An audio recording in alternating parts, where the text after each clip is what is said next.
Varicose wine సమస్యతో బాధపడుతున్నారు. Best చికిత్సను అందించే భారతదేశంలోని ఏకైక హాస్పిటల్ ఆవిస్. నమస్తే గారు. నమస్తే జయ. సరదా కథ ఏదైనా చెప్తారా? టర్కీ కథ ఇది కాదు. సరే, బసరా నగరాన్ని మన అరేబియన్ నైట్స్లోదనమాట కథ. ఖుస్రు గారిని ఒక రాజుగారు పరిపాలించేవాడట. ఆయన తన చిన్నప్పుడు చదువుకున్న స్కూల్లో ఏదో ఒక పాఠశాలలో చదువుకున్నాడు ఆయన.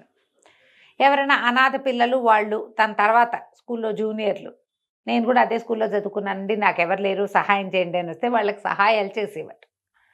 అలా ఓసారి అబ్దుల్లా అని ఒకడు ఈయన దగ్గరకు వచ్చాడు. వస్తే ఈయన ఏం చేస్తావు? ఏదైనా చేస్తానంటే సరే, గుర్రాల సంరక్షణలో వీణి పెట్టారు. గుర్రాల సంరక్షణలో పెట్టి ఈ అబ్దుల్ అన్నవాడు చిన్నప్పటి నుంచి వాడికి ఒక రకం ఉంది. ఏదైనా వాడి చేతిలో పెట్టి వాళ్ళకి ఇవ్వు అంటే అందులోంచి కొంచెం తీసుకుని ఇవ్వటం వాడి స్టైలు. ఓహో. పక్క వాళ్ళకి ఇచ్చేటప్పుడు కూడా వాడు ఏమీ తీసుకోకుండా ఏనాడు ఇచ్చిన వాడు కాదు, వాడు చాలా జాగ్రత్తగా ఉంటాడు ఆ విషయంలో. గుర్రాలకి దాణాలు అవి వస్తాయి, పెట్టాలి వాటికి. వీడు గుర్రాల దాణాలో కొంత తీసి పక్కకు పెట్టి బయట అమ్మేసుకుంటున్నాడు. ఎంతో వస్తుంది కొంచెం అయినా సరే. అక్కడి నుంచి దాణా కొనటానికి వాళ్ళకి డబ్బు ఇవ్వటాలు అవి ఉంటాయి కదా, అందులో కూడా కొంత మిగులుస్తున్నాడు. కేజీ ఇచ్చి నువ్వు 950 గ్రాములే ఇవ్వు, మిగిలిన 100 గ్రాములుకి డబ్బులు నాకు ఇచ్చేసేయి, అలా కూడా మాట్లాడుకునేవాడు. ఎంత ఉంటుంది కదా, ఇంత ఇవ్వాలి వస్తువు, కొంచెం తగ్గించు, అదేలే దాని వారటి డబ్బులు నాకు ఇచ్చి. ఓకే.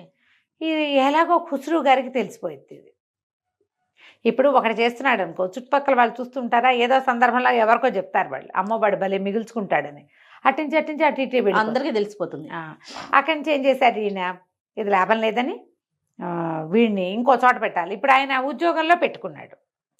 నా స్కూల్లో నా చిన్నప్పుడు నాతో పాటు చదువుకున్న వాళ్ళు, నా వెనకాల చదువుకున్న వాళ్ళకి నేను సహాయం చేస్తానని ప్రకటించుకున్నాడు. పీకాతలు పారేసిపో రోడ్డు మీదకి అన్నాడు అనుకో, రాజుగారు సహాయం చేయడానికి పేరు వస్తుంది.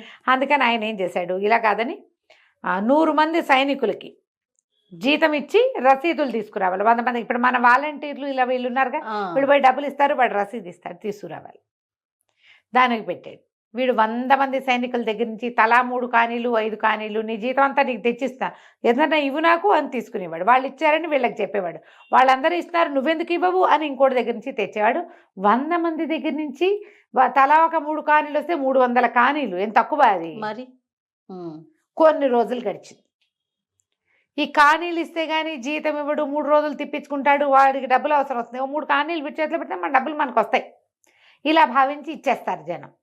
కొన్ని రోజులకి రాజుగారికి అది కూడా తెలిసిపోయింది. సో వీటికి డబ్బుల వ్యవహారంలో వీడిని పెట్టకూడదు అని చెప్పి తోటమాలీలకి అజమాయిషి, తోటమాలీలో ఇక డబ్బులు లేవు ఇక్కడ వ్యవహారంలో, ఓన్లీ తోటమాలీలు చాలామంది ఉంటారు, వాళ్ళ మీద అజమాయిషి చేసి పని చేయించాలి, వాడి జీతం వాడికి ఇస్తాం. ఇక్కడ డబ్బు వ్యవహారం లేదు, కేవలం పని ఉంది. వీడిని అక్కడ పెట్టారు. పెట్టేసరికల్లా ఏమైంది, సరే చేస్తున్నాడు, ఎక్కడ డబ్బులు పిక్కేందుకు దొరకటల్లా, అలాగే నడుస్తుంది. ఈ ఖుస్రు గారికి 5గురో 7గురో కొడుకులు ఉన్నారు. అందులో చివరి కొడుకు పిచ్చల్లరివాడు. వాడు ఒక పెద్ద బంతి చేయించుకున్నాడు ఆడుకోవడానికి. వాడు దాన్ని తన్నుకుంటూ ఉద్యానవనంలోకి వచ్చాడు, ఈ తోటలోకి. వచ్చినప్పుడు ఏమైంది, ఒక మూల నుంచి ఫెడేల్మని తన్నాడు దాన్ని. ఆ పక్కన కొంచెం అదాటుగా నుంచున్న అబ్దుల్లాకి తగిలింది ఆ బాలు. నీకు ఊరికే ఇట్టా తగిలితే వేరు, ఎక్కడి నుంచో వచ్చి ఫెడేల్ మన మొహం మీద తగిలితే విరుచుకు పడిపోరు. అంతే. అబ్దుల్లా కాస్త పడిపోయాడు, బ్యామన్నాడు, పెద్ద కేక పెట్టి పడిపోయాడు. కుర్రాడు పరిగెత్తుకొచ్చాడు రాజుగారు అబ్బాయి, చూస్తే ఏముంది, విరుచుకు పడిపోయాడు. వీడెవడు, హడిలిపోయాడు పిల్లాడు. నాన్నకి తెలిస్తే ఇంకేమైనా ఉందా? సరే, అక్కడేవో నీళ్లు పడుతుంటే మొక్కల్లోకి నీళ్ళు ఎత్తి వీడి మొహాన్ చల్లాడు. ఈ అబ్దుల్లా లేచుకొచ్చుని, మీ నాన్నగారు చెప్తా ఉండు నీ సంగతి అన్నాడు. అనగానే పిల్లాడు పేరమని ఏడ్చాడు. చెప్పద్దు ప్లీజ్ అంటే వీడేం చేశాడు, ఈ అబ్దుల్లా చూస్తే కుర్రాడు రాజుగారి అబ్బాయి ఒక 7 ఏళ్ళవాడు, మంచిగా చుడీదార్ గిరిదారేసుకుని బాగున్నాడు. వాడి మెడలో ఇట్ట పొడుగ్గా ముత్యాల హారం ఉంది, అది నాకు ఇచ్చి నేను చెప్పను అన్నాడు. కుర్రాడు ఏదో ఒకటి ముందు నాన్నకు తెలియకూడదు అంతే, బంతాడిని వాడు. ఇంకా నాన్నకు తెలిసిందా నువ్వు చంపేస్తావు ఎవరినైనా అంటాడు, కట్టడి చేస్తాడు, బళ్ళోనే కూర్చోబెడతాడు, బంతి ఆడనివాడు. ముత్యాల హారం ఇస్తే సరిపోతుంది, తీసిచ్చేసాడు. వాడు ఆడుకోవడానికి వచ్చినప్పుడల్లా వీడు ఏదో ఒక నాణ్యమో బడి వంటి మించి తీసుకోవటం మొదలుపెట్టాడు. 10 రూపాయలు పట్టుకురా నాకు పని ఉందంటే వాడు లోపలికి వెళ్ళి అక్కడ ఇక్కడ చూసి ఎక్కడో చోట నాణ్యాలు ఉంటే 4 పట్టుకొచ్చి ఇచ్చేసేవాడు పిల్లాడు. ఈ వేలుకుండే ఉంగరమో, చేతికుండేదో, బాజుబందో, నడుముకున్నదో, తలకు మంచి కుచ్చు టోపీయో ఏదో ఒకటి ఎత్తి అబ్దుల్లా చేతిలో పెట్టేవాడు. రోజులు గడిచినాయి. ఈ తోటమాలీలు రాజుగారి అబ్బాయి తోటలోకి రావటం, వచ్చినప్పుడల్లా నగో నాణ్యమో రూపాయిలో ఈ అబ్దుల్లాకి ఇవ్వటం కనిపెట్టేశారు.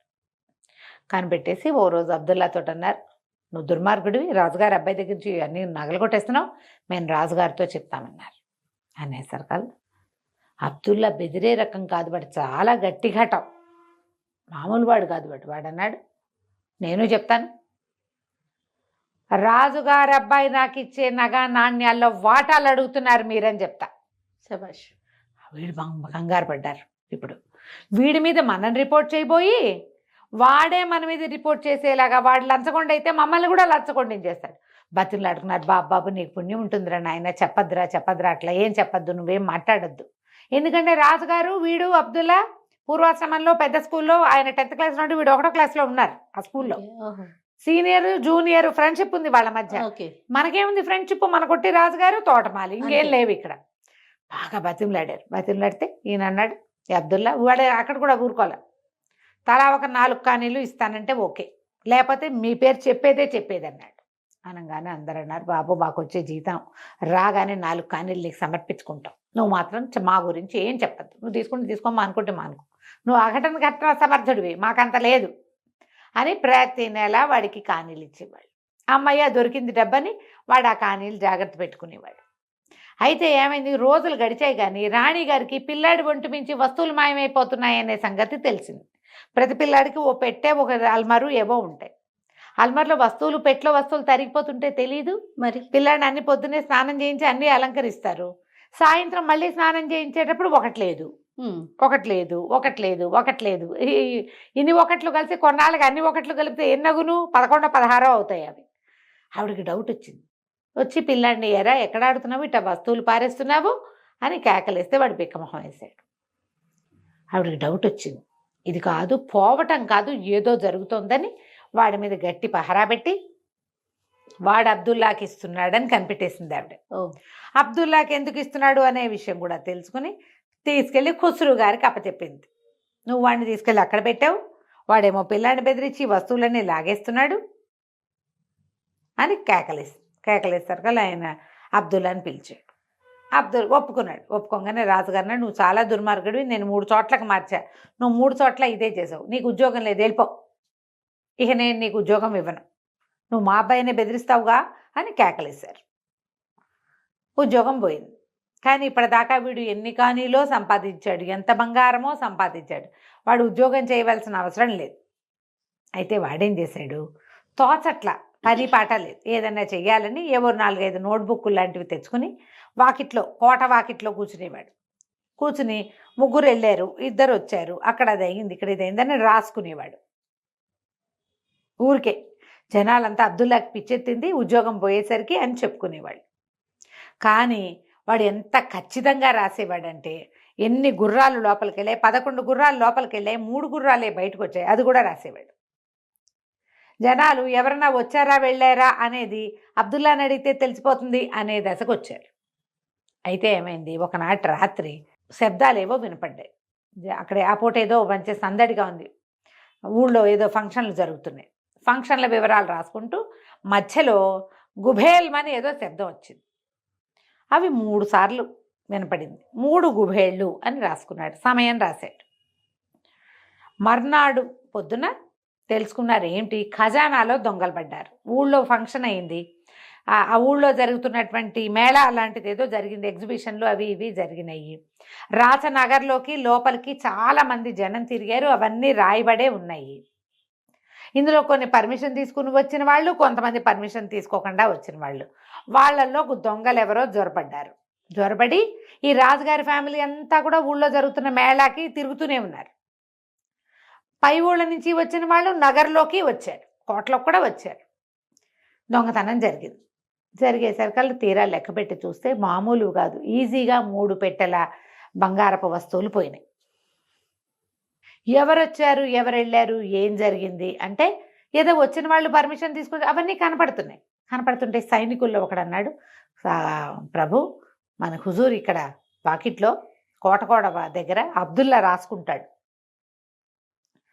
అతని దగ్గరికి వెళ్తే ఆ రోజు ఏదైనా వింతగా జరిగిందేమో అతను చెప్పగలుగుతాడు అనేసరికి సరే అక్కడి నుంచి సైన్యాధిపతి పరిగెత్తుకుంటూ అబ్దుల్లా దగ్గరికి వెళ్ళాడు. ఈరోజు ఈ మేళా జరిగిన రోజు రాత్రి ఏదైనా విశేషం ఉందా, ఆ రోజు రాసిన లిస్ట్ అంతా తీయమన్నారు. తీయమంటే 6 గుర్రాలు వెళ్ళాయి, 3 గుర్రాలు వచ్చాయి, 3 రథాలు వెళ్ళాయి, 1 రథం వచ్చింది. ఇవన్నీ లిస్టులు ఉన్నాయి. ఈ లిస్టుల్లో 3 గుబేళ్ళు అని రాస్తున్నాడు. ఈ గుబేళ్ళు ఏమిట్రా అని అడిగాడు సైన్యాధిపతి. రాత్రి 1 గంట వేళ నేను 1 గంట అయ్యాక పడుకుంటా. 1 గంట వేళ గుబేల్మని శబ్దాలు 3 వచ్చినాయి, ఒకదాని వెనకాల ఒకటి. ఎలాంటి గుబేల్ అంటే ఏదో బరువైన వస్తువు నీళ్లల్లో పడిన శబ్దం. అది కూడా రాసేసాడు. వీడు చెప్పాడు ఇది జరిగింది, ఆ రోజు వచ్చింది నీళ్లలో పడిన శబ్దం. నేను అది రాసుకున్నాను అనగానే వెంటనే సైన్యాధిపతి ఖుస్రూ గారి దగ్గర పరిగెత్తాడు. వాడు ఇట్లా రాసుకున్నాడంటే మంత్రి గారు, సైన్యాధిపతి, మరి ఖుస్రూ గారు ముగ్గురు కలిసి ఆలోచించారు. కోట దగ్గర కూర్చున్న వాడికి గుబేల్మని శబ్దం వినపడిందంటే అవతల ఉంది టెగ్రీనో ఏదైనా నది, టిగ్రిస్ అక్కడెక్కడో బసరాకి అవతల ఉంది. అందులో ఏమైనా పడితే వీడికి వినపడదు. వీడికి వినిపించిందంటే వీడికి దగ్గరలో పడింది. వీడికి దగ్గరలో నీళ్ళు ఏమిటంటే అగడుతుంది. ఆ అగట్ట ఎట్లా ఉంది, కోట నగరులోకి వెళ్ళడానికి బయట ఉన్న ప్రహరీ నగరం అదే మన కోట, ఈ రెండిటికి మధ్యలో పగలల్లా ఏమవుతుంది, అట్నుంచి తలుపు ఇటు ఈ నది ఈ అగట్ట మీదకి వేస్తారు. సినిమాల్లో చూస్తుంటాం. దాని మించి ఆ చెక్క మీదుగా జనం అంతా నడిచిపోతూ ఉంటారు. రాత్రి 12 గంటలకి 11 గంటలకో ఇది మూసేస్తారు. అప్పుడు నగరం చుట్టూ అదే నగరు చుట్టూతా కోట చుట్టూతా అగట్టలో నీళ్లు పారుతుండే ఎప్పుడు ఉంటాయి. పొద్దునే తెల్లవారు 6ంటికి తెరిచి రాత్రి 11 గంటలకు మూసేస్తారు. ఈ 6 to 11 వచ్చే వాళ్ళ తాలూకు లిస్టు ఇప్పుడంటే అబ్దుల్లా రాసుకుంటున్నాడు, లేపైనా అక్కడ ఉంటుంది. లోపలికి వచ్చే వాళ్ళు పెట్టాలి కదా, మనం ఇంతమంది వచ్చామని, ఇంతమంది వెళ్తున్నామని, ఫలానా వాళ్ళు లోపల ఉండడానికి వచ్చారు, పర్మిషను, వ్యవహారాలన్నీ ఉన్నాయి. అంటే నీళ్లలో ఏదో పడింది. అగట్ట నీటిలో ఏం పడి ఉంటుంది? అగట్టలో ఒక 25-30 మొసళ్ళు ఉన్నాయి.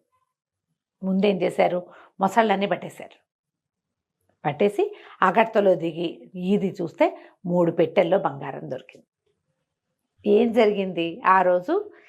ఈ బయట జరుగుతున్న మేళాతోటి బోళ్ళంతమంది పర్మిషన్ ఉన్నవాళ్ళు లేని వాళ్ళు, పర్మిషన్ ఉన్న వాళ్ళ వెనకాల దూరిపోయిన కొన్ని దొంగ మొహాలు లోపలికి చేరారు. ఖజానా దగ్గరున్న సైనికులు కూడా కొంతమంది మేళాలో పాల్గొనడానికి వెళ్ళారు, కొంతమందికి చుట్టాలు వచ్చారు. వీళ్ళంతా ఆ పూట తాగి తిని కొంచెం ఎంజాయ్ చేశారు. కొంచెం అప్రమత్తంగా, ఏం హడావిడి లేదు, మామూలుగా చాలా జాగ్రత్తగా ఉండేవాళ్ళు, అప్రమత్తంగా ఉండేవాళ్ళు. ఇక్కడ అప్రమత్తత వచ్చింది. అప్పుడు ఏం చేశారు, కొంతమంది దొంగలు లోపలికి వెళ్ళిపోయి 3 పెట్టెల్లో సామాన్లు సర్దేశారు.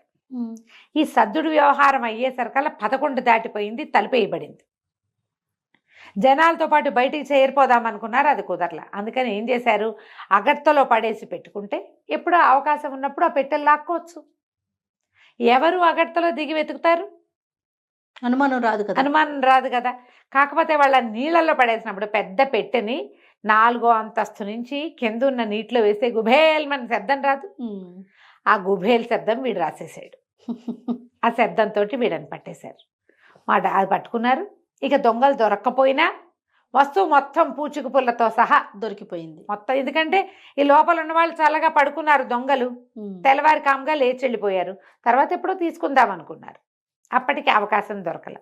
కానీ అబ్దుల్లా రాసిన కాగితం వల్ల ఈ ఖజానాలో ఎప్పటి నుంచో 100 సంవత్సరాలుగా వీళ్ళ వారసత్వంగా వస్తున్న నగలు, రత్నాలు అన్నీ ఎక్కడొక్కడే ఉన్నాయి. 3 పెట్టెలు మళ్ళీ ఖజానాలోకి చేర్చేశారు. లెక్క ప్రకారం, జాబితా ప్రకారం రాసేసుకుని, రాజుగారు అబ్దుల్లాని నాకు సలహాదారుగా ఉండు గారు, నువ్వు ఈ రోడ్డు మీద కూర్చోవద్దు, ఎవరినైనా కొంతమందిని కూర్చోబెట్టి రాయించుకుందు, కానీ ఈ పని నువ్వు అధికారికంగా చేద్దు, ఇప్పుడు సరదాగా చేసావు. తోచక చేశాడు వాడు, తోచక చేసింది వీళ్ళకి హెల్ప్ అయిందనమాట. ఆ తర్వాత ఈ అబ్దుల్లాని లోపలే ఉంచుకున్నారు. డబ్బుల వ్యవహారం లేదు, కేవలం సలహాదారుగా ఉండి వాడికి మంచి జీతము, ఇల్లు, వాకిలి, గుర్రాలు, ఆ తర్వాత రథాలు ఏర్పరిచి వాడి కింద ఒక 10-15 మంది కుర్రాళ్ళని ఏర్పరిచి ఊరు నుంచి వార్తలు, అన్ని చుట్టుపక్కల బస్రా నగరంలో అన్ని రకాల వార్తలు సేకరించి రాసుకునేలాంటి విధానాన్ని ప్రవేశపెట్టి అబ్దుల్లాని సలహాదారుగా పెట్టుకున్నారు. కథ కంచికి మనం ఇంటి. చాలా బాగుందండి. నమస్తే. నమస్తే చెల్లి.